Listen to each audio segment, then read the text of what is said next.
Tsourakakis is an assistant professor in computer science at Boston University. He obtained his PhD in the algorithms, combinatorics, and optimization program at Carnegie Mellon under the supervision of Professor Alan Fries. He was a postdoctoral fellow at Brown University and Harvard University, mentored by Eli Upfall and Michael Miesenmacher, respectively. Before joining Boston University, he worked as a researcher in the Google Brain team. He won a Best Paper Award in IEEE data mining, has delivered 3 tutorials in the ACMC KDD conference on knowledge discovery and data mining, and he has designed 2 graph mining libraries for large-scale graph mining, one of which has been officially included in Windows Azure. His research focuses on large-scale graph mining and machine learning, and today we are very happy to have him. And he's going to tell us about his work on algorithmic advances in dense graph discovery. Thank you so much for the introduction. Let me share my screen and at the same time start broadcast.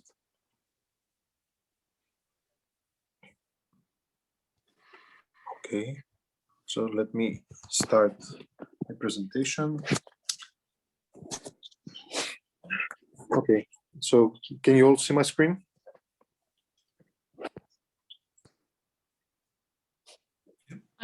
Can you see my screen, guys? Okay, sounds good. So I'm going to talk about some algorithmic advances in dense subgraph discovery. And let me quickly give you a heads up on what this talk is about. So in this talk, I'm going to focus on undirected graphs, but there exist versions for whatever I say on directed graphs as well. The graphs can be deterministic. So, you know, I give you some graph, you have a set of nodes and set of edges, or they could be uncertain. This is the case where the existence of an edge or of a node is a random variable.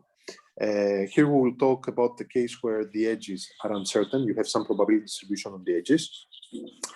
And the goal is to find the subgraph that has many edges, so it's densely connected, or in the case of uncertain graphs, is likely to be densely connected. So I'm going to try to give you some reasons about why do we care about this, and some recent advances in the area of dense subgraph discovery, focusing on advances that have some interesting open problems, in my opinion, in the sense that are non-trivial. And let me give you an application that comes from actually Facebook. This is a paper called Fraudar, and it was the system that was used at Facebook at least 7-8 years ago for anomaly detection. So let's say you have a large online social network, and you have let's say Facebook specifically, you also have pages, right? So you have companies creating pages, or small businesses, or personalities, and then you have users liking those pages. So one thing that Facebook and other companies are interested in is finding fraudsters. These can be users or bots that are paid essentially to massively like certain web pages. So in this graph, in this spy plot, the y-axis is, let's say, users. Each row corresponds to a user, and the x-axis, let's say, is pages. So you have, let's say, an entry here if this user liked this page, and you also can see the color that encodes the time. But the key point that I want to make here is that this system, Fraudar, was using dense subgraphs, in this case, dense bipartite graphs, and actually almost bicliques, near bicliques, to find candidate fraud. They also used the time, since it appeared empirically that not only you have a bipartite clique, but this bipartite clique, near bipartite clique, was created in a short amount of time. But the key point is that dense subgraphs can be used to find fraudsters. So graphs are ubiquitous, and they're getting bigger. So one high-level question that we're interested in is how do we find dense subgraphs efficiently in large-scale graphs? And dense subgraph discovery is it's a very generic term that admits a variety of mathematical formulations. One specific formulation that is interesting in applications is, instead of extracting, let's say, the archetypical dense subgraph, which is a clique, extracting what is known as large near cliques. So it's a set of nodes that is very, very densely interconnected, but it's not fully interconnected necessarily. So to give you some motivating applications, consider some big telecommunications company like Sprint, let's say, that have log files of who calls whom. From those log files, they can create graphs. The way you create graphs is not unique. You can say I have an edge between two nodes, let's say, if they exchange at least one phone call, or within a week or within a day. But once you decide on having a graph, let's say in this case, connecting two nodes, if they have exchanged at least one phone call within a period of a week, then what they were interested in was finding a set of nodes that is a large near clique. Why? Because this set of nodes is an anomaly. You cannot easily expect 100 people, let's say, that almost all talk to each other on the phone, right? So maybe we talk to few friends and family, but we don't expect to find this kind of big set. So for anomaly detection purposes, they're interested in being able to extract them. In Twitter, there was this company by Nick Kudas from Toronto University that was used to mine Twitter data. So let me zoom in a little bit. So one idea is you take these tweets, you use some named entity recognition software that is able to, let's say, understand which entities, which nouns, which entities appear in the tweets. And then without going into the details of their paper, you can think that you have a counter that counts how many times those entities co-occur. They do the weight, the weighing of the edges in a specific way in the paper, but you can think of it as a count of co-occurrences. The key point is that once you have this graph of co-occurrences and you mine these large near cliques or very dense subgraphs, you can actually find also stories that are not hashtagged. So you can see here, for instance, you can find this subgraph. It's a toy example with Osama, Obama, CIA, and Abbottabad. So the key point is that these subgraphs in this context, they have a thematic coherence. Same thing on a YouTube application. Again, you create a graph from your data, you have a set of videos, and you create a node for each video, and then you have an edge that connects two videos. If they're similar, you can, in this paper by Google, they were defining similarity by if two videos are frequently co-watched by users. Once you have this similarity graph, then you can find clusters of videos corresponding to the same entity, let's say Donald Duck, even if they have not been tagged by the users. So let me now talk a little bit about uncertain graphs, introducing the model and the more general area of risk-averse graph mining. So I'm going to introduce it in a very clean example that has to do not with dense subgraphs, but with matchings, because I find to be very instructive. So suppose you have this graph here, and you have, it's a cycle on 4 nodes, and every edge has a probability of existence. So the edge AB, for instance, exists with probability 0.5, whereas the edge AC exists with probability 1.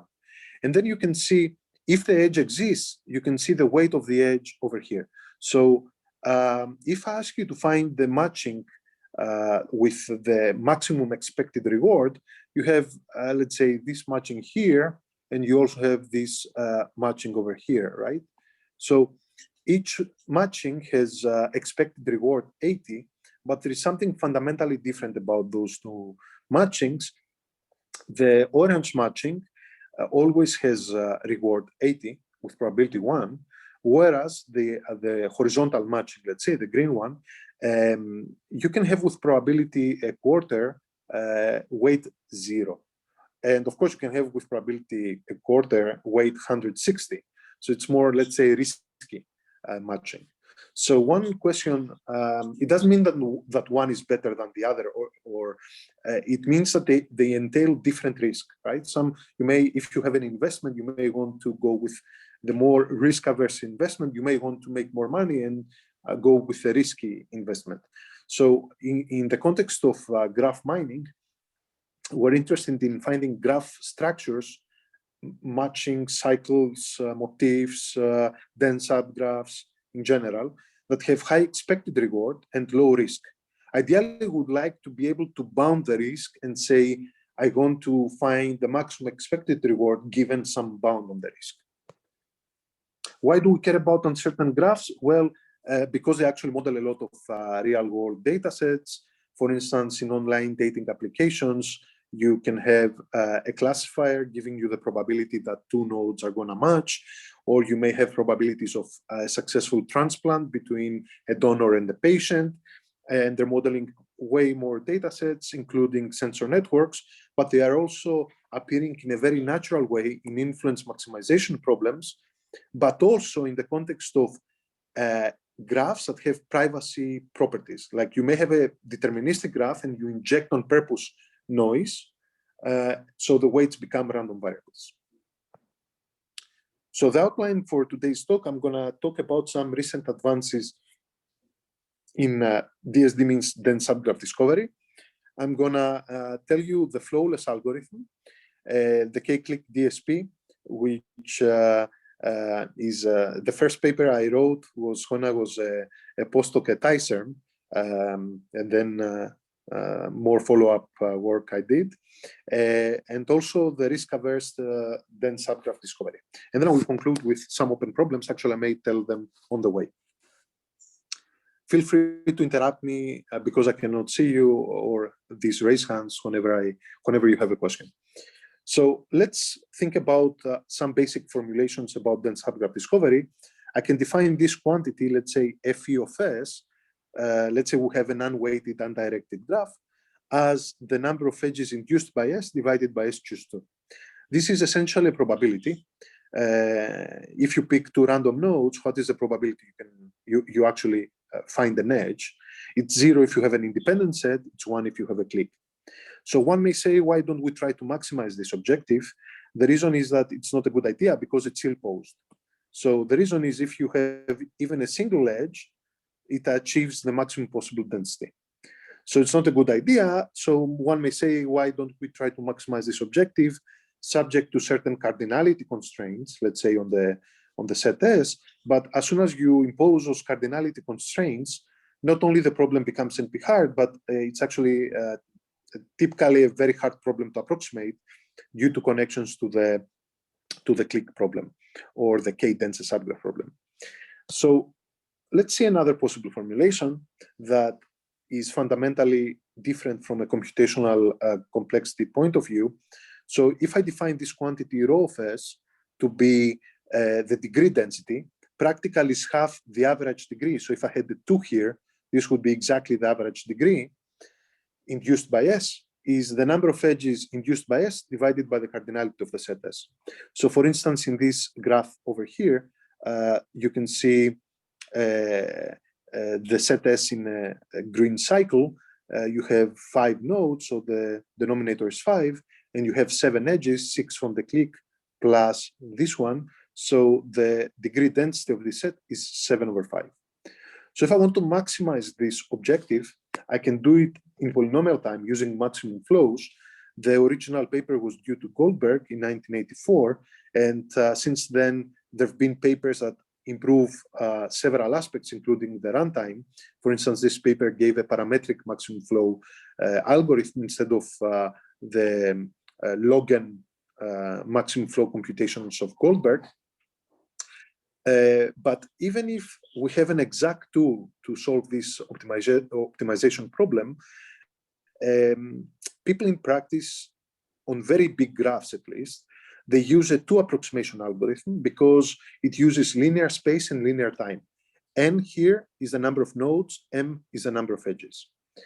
This algorithm is known as Charalampos algorithm, but just to be accurate, this greedy algorithm had been proposed before Charalampos. Charalampos, to the best of my knowledge, gave a concrete proof of its two approximation guarantee. We're going to see this algorithm because it plays an important role in the following. So one thing I want to point out about the densest subgraph problem is that as a dense subgraph discovery objective by itself is a very important problem. So I'm quoting a paper by Bahmani and Ravi Kumar and Sergei Vasilevsky from Google that says that the densest subgraph problem lies at the core of large-scale data mining. So you can think that when you have a big graph mining library, it's one of the tools you want to include algorithmically in your library. Is this noise for me or? Yes, sir. Hello. So, yeah. Hi. Yes, hello.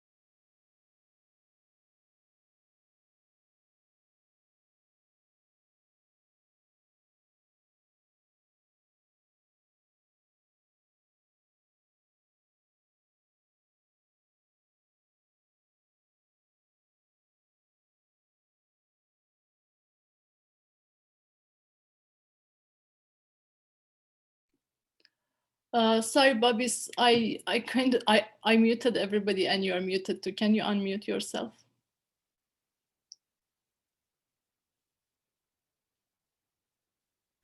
yes, I Sorry. can now. Sorry Sounds good? about this. No worries. This stuff happened. No worries.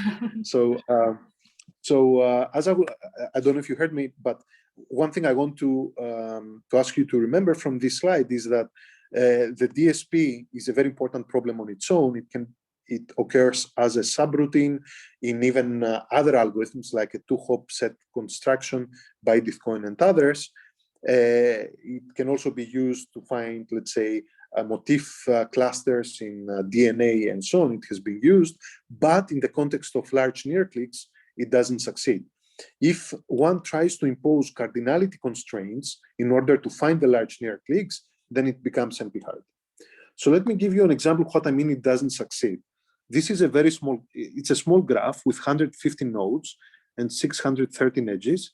It's a football network where you have nodes on teams, edges if they play games, and the optimal solution to the densest subgraph problem on this specific graph is the whole graph. So the degree density is 5.3. This is a number you get if you divide this by this. The edge density, which tells us how close it is to being a clique, is only 0.094. At the same time, you can find a set S prime of 18 nodes whose edge density is 0.48. So almost half of all possible games between those 18 teams have been played, but the degree density is 4.1. So the objective is it's not designed to find those sets, right? They can be hidden within larger set of nodes that happen to have larger average degree. Okay. So the DSP can be solved exactly. Let me just say it's solved based on the max flow network.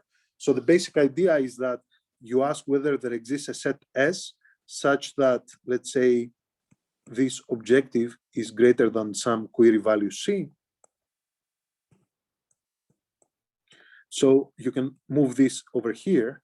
And to answer this query, you actually solve a max flow network, and then the basic idea is you can perform a binary search on C. So C takes value from 0 to n-1/2. So you start from here. If you find that there is a set, you can go to this side. If there is no set, you can go to the left side. So in the basic version, where you don't use parametric maximum flows, the overall runtime would be n times m times log n, assuming that you run a state-of-the-art algorithm for maximum flow due to Orlin. So the greedy algorithm by Tsourakakis is much more practical in the sense of using less resources, and also its idea on how it works serves as the basis for distributed algorithms. So let me give you an example. You start with a graph on the top left, you compute the degrees of the nodes, and you keep removing the node that has the smallest degree. So in this case, you have this node and this node having degree 1. When you have ties, you break them arbitrarily. Let's say you remove this, then this, and you continue. So you create a sequence of n graphs in this way, and you output the one that has the largest degree density. So this one, in this case. And this is a 1/2 approximation to the densest subgraph problem. You can see the pseudocode over here. And now the question that I'm going to address is going to be, can we have an algorithm that combines the best of both worlds? So ideally, I would like to have an algorithm that is outputting near optimal solutions and is as practical as a greedy. It's a question you can ask in the context of any approximation algorithm, but we're going to show an algorithm that works very, very well for the dense subgraph problem. So the paper appeared last year in WebConf. So it's called Flowless because we don't use flows, but we do find near optimal subgraphs as if we used maximum flow computations. So this is joint work with Bob, Gao, Richard Peng, Saurabh, Wang, and Wang, who is now at Google Brain. So the basic idea of Flowless, I'm going to give you the basic idea. It comes from a different perspective of viewing the densest subgraph problem. So the densest subgraph problem has a natural linear program that was proposed originally by Tsourakakis. It's a very smart linear program that you can see over here. You can see the connection. You are trying to maximize, every edge has a variable y, and every node has a variable xu. So you want to maximize this objective subject to these constraints here. You can actually see that if I call this, let's say, p star, the optimal value of this, you can actually see that p star is greater or equal than rho star, the optimal degree density, because if I have, let's say, an optimal solution S star within my set vertex set V, I can set every U here to have XU 1/the cardinality S star, and every induced edge to have exactly the same value. So the objective would give you exactly the number of induced edges divided by the cardinality of the set, and all these constraints would be satisfied and actually tight. I mean, tight, these ones. So the opt of this, actually the non-trivial part is to prove that not only it's greater or equal, but it's equal, okay? So the interesting thing here is the dual version of this. The dual version is this linear program that you can see here, and you can try to write it down yourselves, and it has a very natural interpretation that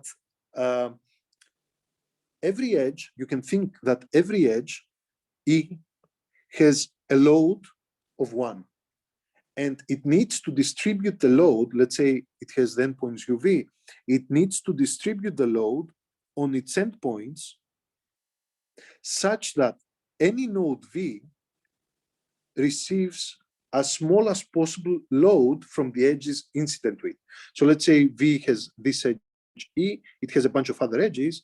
Every edge E splits the load, and every node V receives some load from this edge, from this edge, from this edge, and so on. So calling this the sum, this sum over here, the load of node V, the goal is to minimize the maximum load that any node receives. So the basic idea of our algorithm, Flawless, is to actually use the framework of, it's pretty standard, of Shmoy, Plotkin, and Tardos of multiplicative weights updates with a heuristic that removes, let's say, the control on the width of the problem to improve the load balancing. So this is the view. It's a load balancing view. And to give you a proof by example of this perspective, think that every edge has load 1. It needs to assign this load fractionally to both endpoints. Let's say this is my graph. So what this edge BE would do, it would split the node, all of the node to E. So it would be 1, 0. Same thing, 1, 0. And all the edges on the clique would split the load equally, 0.5, 0.5. So the load B would receive would be 0.5 plus 0.5 plus 0.5 plus 0. So it would be 1.5. And you can actually verify the match load is 1.5, which is not coincidence. It's exactly the degree density of the densest subgraph, which is a clique, right? 6/4.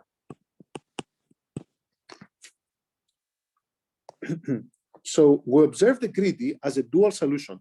So now we have we think of Tsourakakis algorithm as a way to do the load balancing. So you keep removing the node that has the smallest degree because you want to, and you put all the load on the node that is being removed.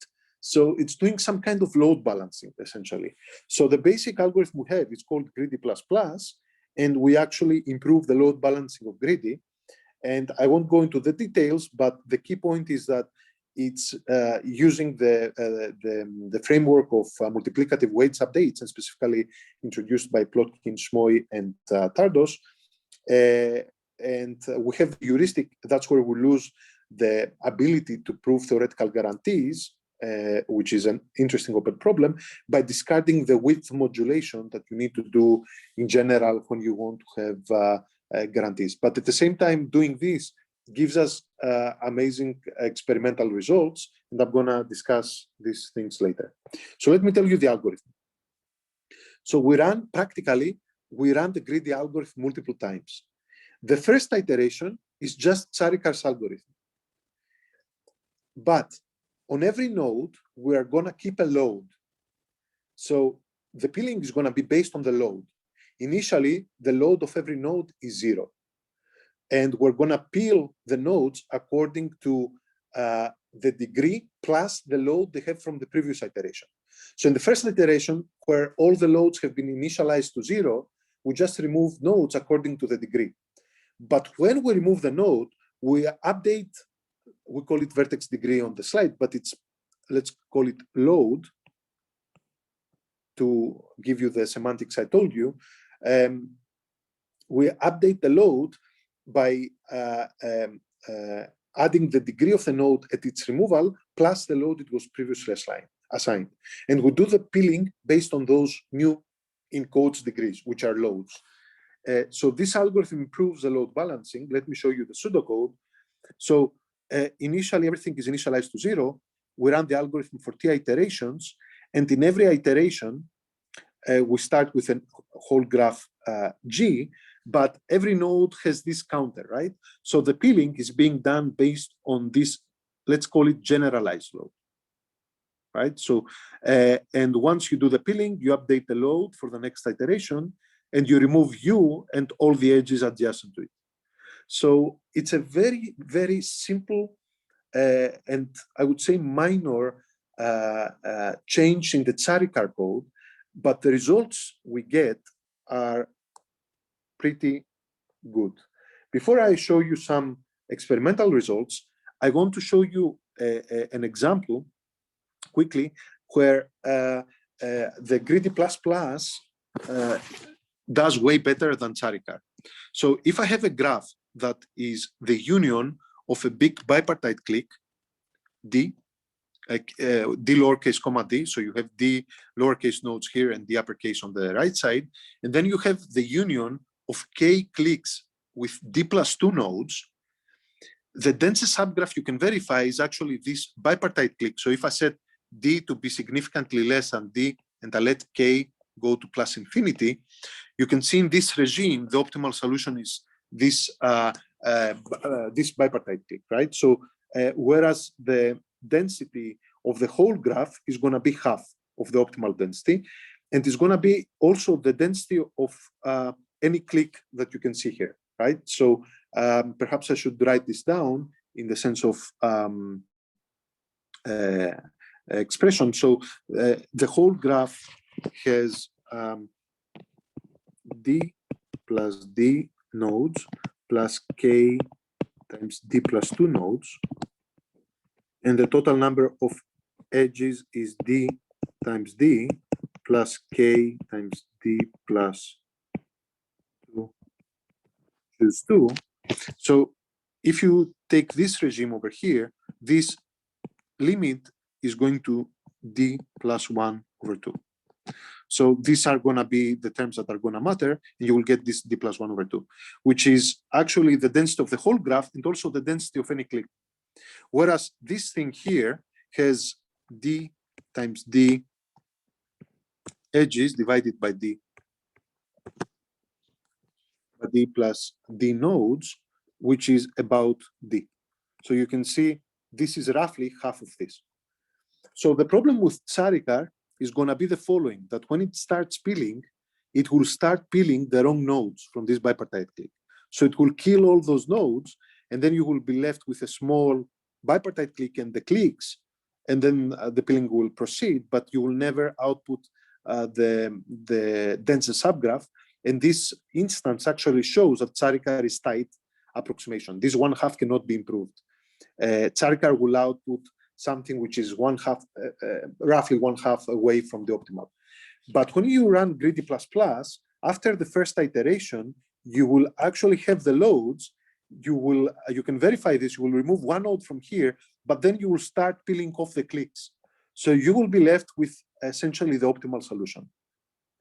Just to give you an example where greedy plus plus with an extra iteration succeeds in solving one of the toughest instances for the greedy algorithm. So the toughest, so one open problem related to this is like, what are really tough instances for greedy plus plus? We don't have this characterization. Let me show you some results. So we have performed experiments on a variety of different graphs, ranging from web graphs, social graphs, collaboration graphs, road networks, co-purchasing networks, co-authorship networks, Twitter networks. You can also see here Twitter layers that we have used. And the largest number of edges was roughly 141 million. What I'm going to show you is some results over all this collection of data sets. So one question is, what is the number of iterations t that I need to obtain, let's say, 99% of accuracy? For 27 data sets out of this collection, I need 2 iterations, only 2 iterations. So I run it another time, and I go from typically something like 75, 85%, I go to something practically optimal. There are a bunch of graphs that require more iterations. We don't have a good characterization of these graphs. I think these were the road networks.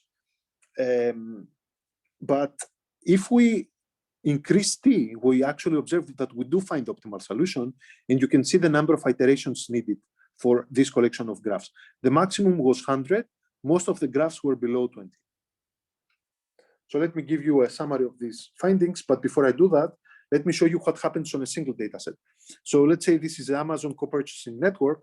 If you run Tsourakakis, this is Tsourakakis, you get something like 80% accuracy, which is better than the 50% which is a worst case. And then when you do an extra iteration, you go to close to 90%. And then as you increase the number of iterations, you see the behavior.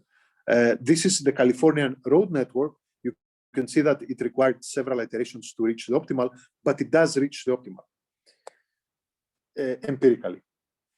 So in terms of scalability, the speed up, this is the important thing that I want to show, is for the data sets that we can actually run the max flow, because we cannot do it for all the data sets, this is the speedups we get, right? So it's significant speedups. The implementations are available. They're in C++ and pretty strong, fast, but the speed up you can see is significant. Let me give you a summary of the speed ups. On average is 100. So let me say that here, as a max-flow black box, we used HIPR, which is Goldberg's implementation of push relabel algorithm for max-flow. Even if it's not the state of the art in terms of theoretical complexity, the software is really good and suggestive compared, let's say, to other libraries that exist out there. So the optimum on average is 144.6 times larger. Standard deviation, 77.4. The smallest speedup was 67.9, and the largest 290. The maximum number of iterations needed to reach 90% of the optimum is at most 3. So this is across all datasets. So typically, we can boost the performance just by running one extra time the greedy significantly. So, and also our algorithm succeeds finding the optimal value in the dense subgraph always in all datasets. So before I move to the new problem, let me say that an interesting open problem here is we have a conjecture based on the way we derive the algorithm, that the approximation guarantee of this algorithm is, let's say, big O of 1 over square root of t. So the approximation guarantee is open. Still, the results were pretty strong, and even if the group was people who have worked on theory, we decided to publish this because it works so well in practice. But so far, this remains an open problem, and it's kind of interesting. The other one is finding worst-case graphs for this greedy plus algorithm. So now I would like to talk about the large near-click detection problem, which is practically an extension of the DSP that is able to succeed empirically on finding those large near-clicks. So the two papers is a paper that was published in WWW 2015, and this is a paper I wrote while I was a postdoc at ICERN. And the second one was scalable large near-click detection in large-scale networks via sampling with Michael Mitzenmacher, Jakub Paczocki, Richard Peng, and Xu. So the basic intuition of the k-click densest subgraph problem is that if I have 3 people, of course this is well-known fact, but the basic intuition is that the probability that B and C will become friends, conditioning on having a common friend, is significantly higher. There are many reasons behind this from a social perspective. So the basic intuition is that if I have some set S and I have some node outside, and I want to decide if this node is a member of the community, instead of looking the degree of U towards this set, which could be high because U, let's say, is a politician or some celebrity, I should look more into the number of triangles that it closes. So in that sense, I defined the notion of k-click density, which is the number of clicks, k-clicks induced by S divided by the cardinality of the set S. So when k is equal to 2, I get the densest subgraph problem, but when k is equal to 3, I get the triangle densest subgraph problem, and in general, I get the k-click densest subgraph problem. So the goal is to maximize this k-click density. So one can quickly see that the densest subgraph problem and the k-click densest subgraph problem for, let's say, k equals to 3 are different. They can give very different outputs. So if I have this graph, which is the union of 2 connected components, one bipartite, let's say bipartite graph, let's say clique, and the other a triangle, the densest subgraph will give you this, the triangle densest will give you this, since there are no triangles in a bipartite graph. So the interesting question here is what happens on real data and how efficiently can we solve these problems. So there exists an exact algorithm. It's not hard to show this. It's an adaptation of, it's also max flow. And in general, we can solve the k-click DSP in polynomial time for any k constant. So the expression that you see here may seem unnatural because as a black box, it uses an algorithm that runs max flow on networks that have few nodes on the left side. So the network looks like this. You have a source, you have a sink, you have a bunch of edges here, edges. I won't define the network, but it happens that the number of triangles T is significantly higher than the number of nodes in real data. So this weird, perhaps, runtime comes from using a black box max flow that is adapted to really imbalanced flow networks. But in reality, you can run with any other max flow algorithm. So the basic idea, and this is important, involves the enumeration of the k-cliques, which can be expensive. But the most expensive part for the datasets I'm going to show you is going to be the maximum flow. Why? Because this flow network consists of the set of nodes in the graph and the set of k-cliques. So I'm going to discuss later how you can do this efficiently, because in reality, you cannot scale to massive graphs because the number of k-cliques can grow as n to the k, right? So then we're going to discuss some randomized approximation algorithms. But before we get there, the very important point I want to make about the k-clique DSP is the following. So in this plot, on the x-axis, you can see k, which is the order of the k-clique we're optimizing. And on this small table, you can see the number of triangles, 4 cliques and 5 cliques in the opinion social network with roughly 400,000 edges. So this is the count of k-cliques that you can see here. And this is the required time in seconds to actually not just count them, list them, okay? So it's not tough on this network, but the problem is going to be on the max flow. So if I solve the densest subgraph problem for k is equal to 2, I find an optimal solution of 1,000 nodes with edge density 0.12. As I increase k, so I go to the triangle densest, k4 densest, k5 densest, you can see the edge density goes from 0.12 to 0.26 to 0.4 to 0.5. And the output size goes down, which is on the y-axis. So practically what happens is that the k-clique DSP, this is very representative of the results I obtained and of several other papers that have followed up my work, is that as you increase k, you have a principled way, instead of trying different heuristics, to actually try to find these sets on your graph. The caveat is that from 2.37 seconds, the max flow computation explodes to 38,000 seconds. So this is a big problem, but we're going to solve it. And some more graphs, representative, astrophysics collaboration network, email network, same behavior. So from 1,000 nodes with edge density 0.09, you can find a set of 62 nodes, which is practically a clique. Only few edges are missing. The edge density is 0.96.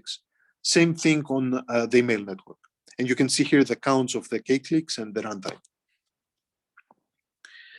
It can be used for anomaly detection. Let me give you a funny instance that I found in the paper. So if you plot for every year for the patent citation network in a period of 37 years, the optimal degree density with blue dots and the optimal triangle density with red dots, you will see that the red dots are exploding. But if you look at the number of edges on the right side, it goes faster than the number of triangles.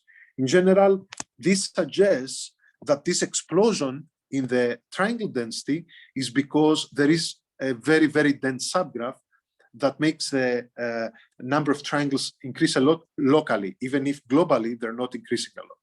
And actually, this was the case. So the triangle density subgraph was a set of patents that were all published by this pharmaceutical company, Allergan, that every time it was publishing one patent, it was citing all of its previous patents. So let me now discuss a little bit the complexity aspect, because the number of k-cliques can explode, can be like n to the k.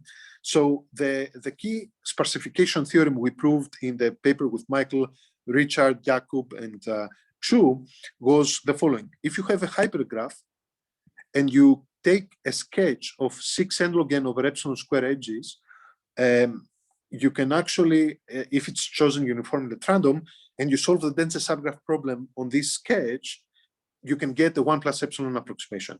So this means that the raw output is greater or equal than 1 times 1 plus epsilon times rho star on this hypergraph.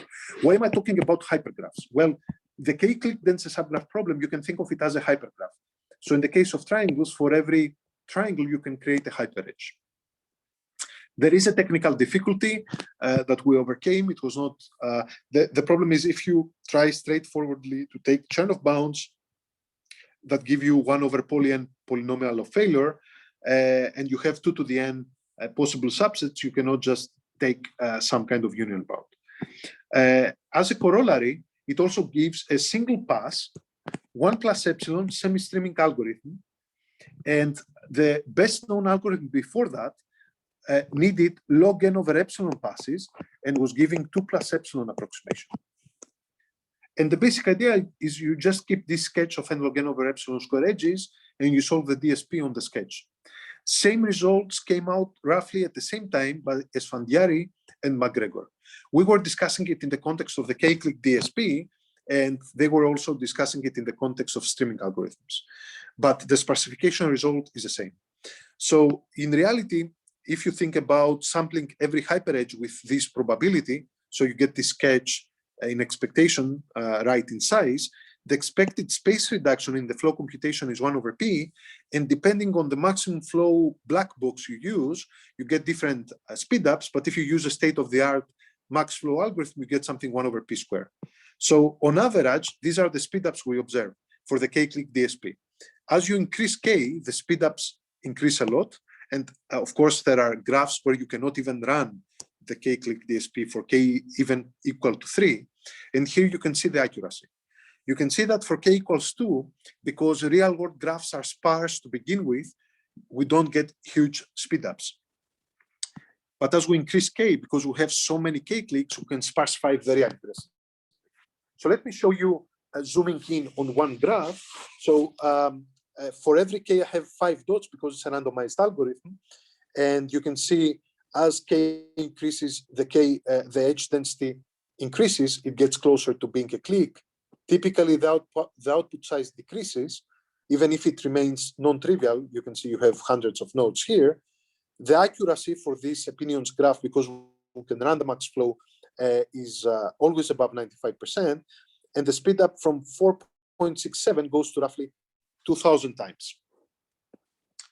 So I know I don't have a lot of time, so I would like quickly to point out something about risk-averse dense subgraph discovery that brings us naturally to dense subgraphs with negative weights. So this is joint work with my student, Tiani Naonori from Tokyo University and Jakub Paczocki. So basically, when we discuss uncertain graphs, sorry for this, I was compiling just before the talk. So the basic model of uncertain graphs is that you have a set of nodes, edges, and a function p on the set of edges. So if p is the same for all edges, you have an Erdos-Renyi graph, let's say. It's a basic version. But here we can have different probability edges. So it's called inhomogeneous random graphs. And this model is interpreted as a possible word semantics. So it gives you a probability distribution over the possible graphs that you can create in the following straightforward way. It's a natural generalization of random graph models, Erdos-Renyi models. And in general, we can also have weighted graphs where the hyperedge E has reward, let's say, weight WE with probability P, or reward 0, so it doesn't exist, with probability 1 minus P. More generally, one can have probability distributions. You can have, let's say, continuous distributions, and you can define the probability of a given graph as a product of these probability distributions. For the rest of the talk, I would like to quickly tell you that we may want to find subgraphs that have on average high expected reward and associated average risk low.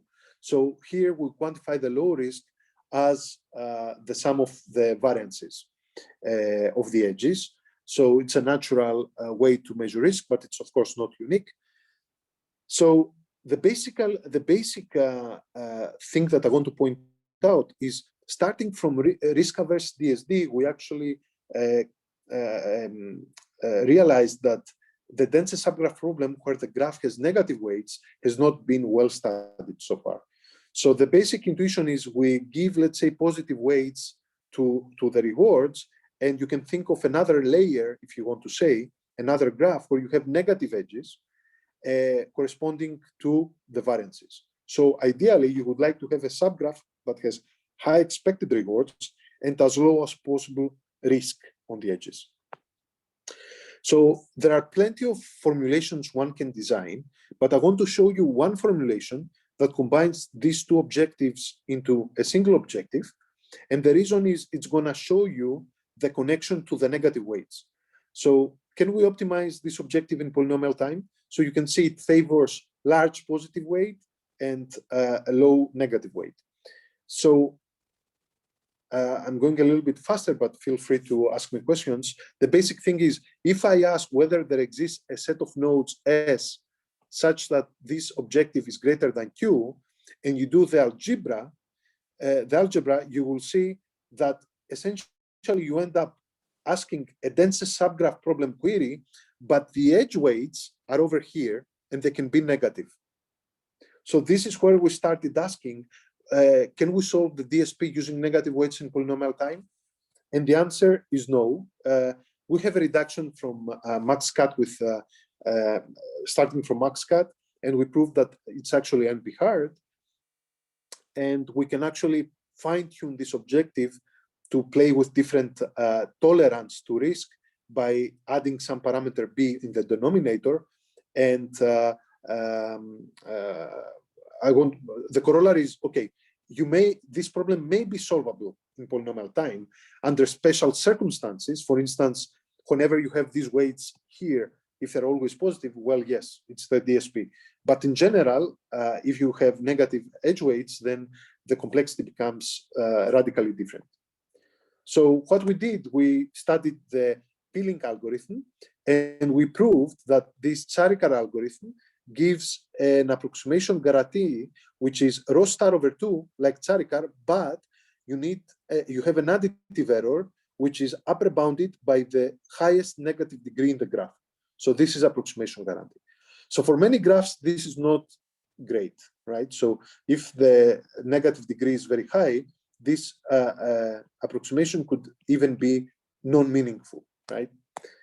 So in practice, what we tried was a heuristic as well, where we don't do the peeling only based on the degree, which is the positive minus the negative, but we also have some constant C. In the paper, you can find instances like special graphs that motivate this, where C can be less than 1, equal to 1, or greater than 1. And we run this greedy algorithm for different values of C, and we output the best output. So an important point is, let me quickly give you an example. I apologize, but I want to show you something. Is that when you have negative edge weights, you can actually do interesting queries on graph databases. So if you have, let's say, the Twitter graph, let's say you have follow, or you can have mention. So you have different types of interactions. You may want to find a subgraph S that contains many follow edges, but does not contain any mention edges, or the other way around. And basically, this problem, you can think of it as a DSD with negative weights. So basically, the type of interaction you want to exclude, you can add negative weight. For instance, we have these Twitter graphs where if we say, I want to find, let's say, a subgraph, and I allow both follow and mention, I find these subgraphs in a period of 7 days on Twitter in Greece. If I want to find a subgraph that contains only mentions, but no follows, I find this subgraph. And if I want the other way around, that contains only follows, this query, and does not follow mention, then you get these optimal solutions. You see it drops because it's less likely to have many follows without any mentions. So basically, I would like to say that we have lots of experimental results. You can see what you get by setting the negative weights on the edges you want to exclude with different weights. You can think that if you set the negative weight to be some small value, you have a soft exclusion query, where you may allow some edges that you don't desire to appear, and when you make W minus infinity or some very negative value, you totally exclude it. And you can see how the optimal solutions change. And we actually find some interesting data mining results that you can find in the paper. So I would like to conclude with some open problems that I find personally to be, I think this is the strongest problem in the sense that you know, it could lead to a good publication if one proves this approximation guarantee. It's open, and I know some groups are, I know some people who are trying to prove this in yeah. So and also, what are the worst case cases for greedy plus plus? The problem of DSD with negative weights, we just have this first paper, but in general, this field of graph exclusion queries, and like I showed you on Twitter, is actually something that I believe admits a lot of interesting work from a theory and practical point of view. And finally, for those interested in uncertain graphs, if you look VLDB, Sigmod, and similar conferences, you will find many, many methods that are very efficient, but are absolutely heuristics. And this can be a problem. This can be a problem because there are applications where, for instance, we want to have, let's say, two types of graphs. Let's say brain networks where you have typically developed children, and a set of networks where you have children with autism, and you're trying to find an objective across different graphs, let's say dual optimization. I'm saying risk because, as you saw, reward is the positive weights and risk is the negative weights. So you may want to contrast two graphs essentially. There exist methods that are very efficient but have no guarantees, and this can be a problem because we don't know in critical medical applications and other applications how far away we are from the optimal. And at the same time, there are very few theoretical papers that do this dual graph optimization. Let's say if I give you two graphs and I want to find simultaneously max cut, this is what I call simultaneous optimization over two or more graphs. And they have theoretical guarantees, but they're not practical. So in general, designing risk-averse graph mining algorithms, and more generally, dual graph optimization algorithms is a very interesting direction. So sorry for going a little bit over time. Thank you for your attention, and I'm very glad to take questions if there is some time available.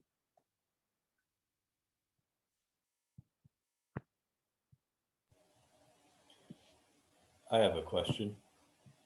Hello. You mentioned a streaming setting. Sorry, I don't remember what slide that was, but I was wondering, in your streaming setting, you had a relationship to a hypergraph problem. And I was wondering how you would create a hypergraph edge sketch while streaming what I would, a hyper edge sketch while streaming what I would presume are just regular edges. That's a very good question. So what I meant is the corollaries for graphs. So this hypergraph theorem holds for any hypergraph. So a graph is also a hypergraph. So if you apply this theorem on the case of a graph, you get that if you use 6 n log n over epsilon square edges, you get this. So you don't need to create a hypergraph in the single pass. So I just meant you get the stream of edges, and you just need to